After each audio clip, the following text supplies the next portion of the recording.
Welcome back. It's time for a little science. We are finishing up chapter 10 this week, and we want to revisit our experiment from last week when you learned how to change a solid. So you should have taken out your materials like ice last week and conducted your experiment and recorded it in your activity manual. Okay. So you would have written your predictions of what you think would happen whenever heat was applied and then what actually happened, and noting how long it took for it to happen. Okay, you can always watch last week's YouTube video on how to change a solid. Now we're going to measure temperature today. So I'm going to turn in my book to page 160. And I want to talk to you about temperature. So notice the picture. Do you see the thermometer inside the cup of cold liquid water with ice and in the pot? Do you see the steam? So there's been so much heat applied, it's created steam. So let's talk today about temperature. And you can get your activity manual ready for page 131. Okay, you're going to actually complete your purple activity manual pages today for science. So be ready. And here we go. We're going to learn about temperature.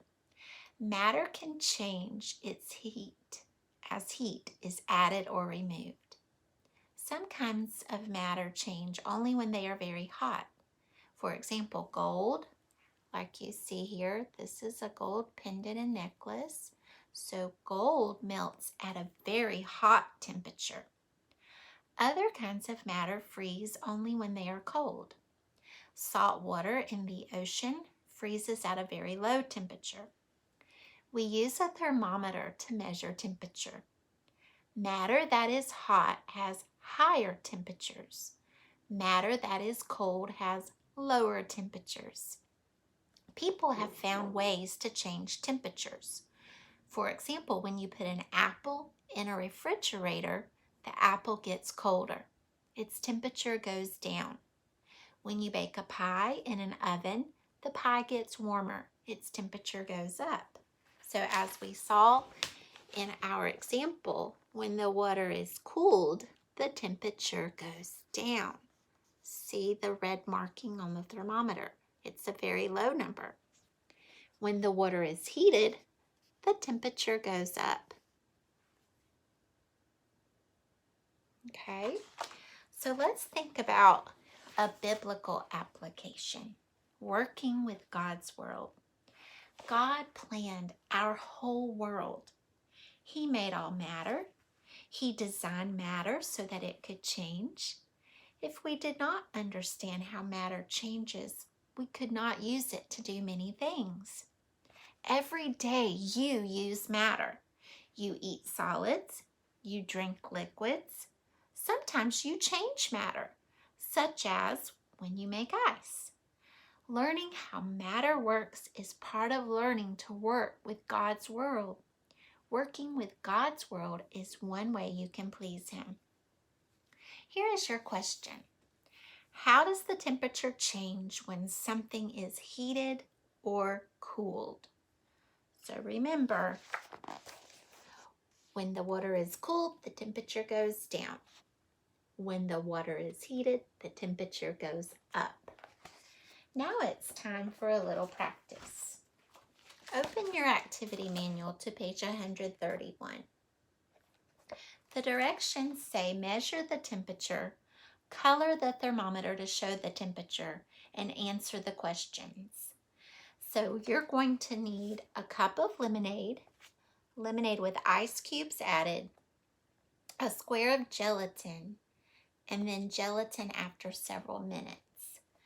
So if you don't have lemonade, ice, or gelatin is like Jell-O that you actually have made and it's set.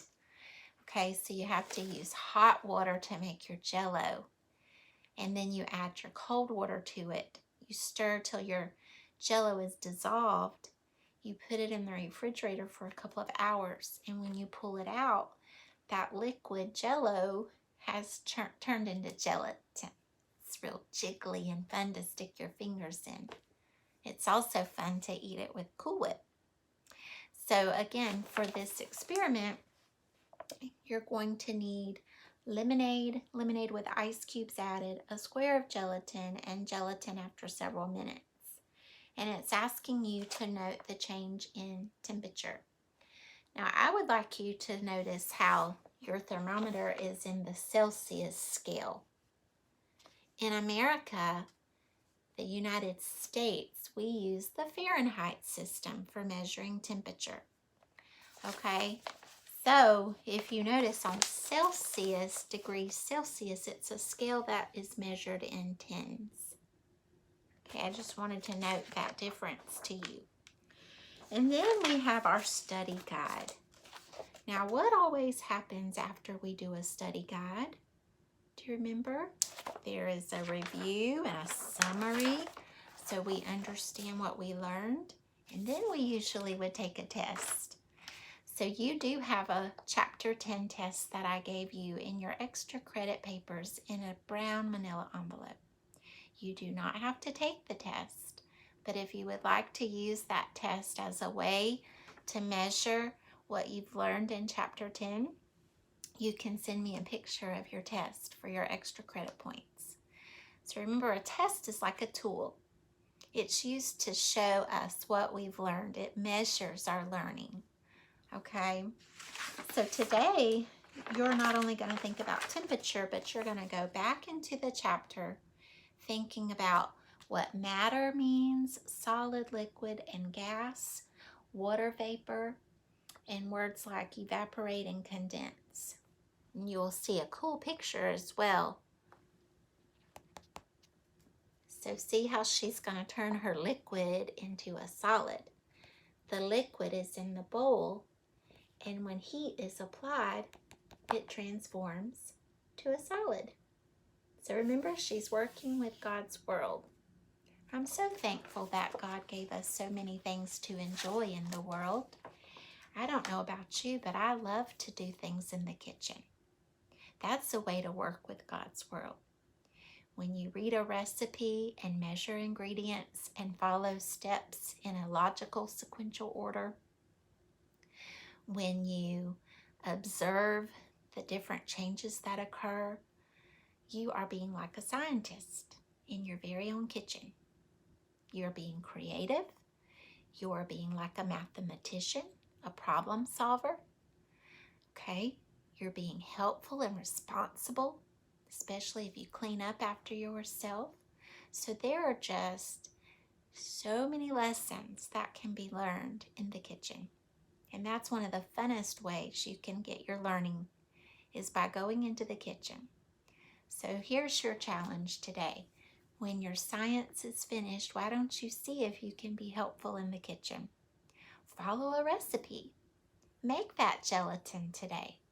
You just need a box of Jell-O. Okay, if you go to Aldi, you can get Jell-O for like 35 cents for a box of Jell-O. So it's very inexpensive and it's so much fun. Well, I love you, boys and girls, and I hope you've enjoyed your science lesson on matter and the 3 types of matter: liquid, solid, gas, and how we can make changes and work with God's world. I love you. Make it a beautiful, wonderful, amazing, fabulous day. Remember, wear what color on Friday to the parade? Red. 2nd grade is red. Oh, I can't wait to see the spirit balls you're going to make to throw out of your car. And I can't wait to see you there. I hope you'll be there and have a great time that morning. Talk to you soon. Bye-bye.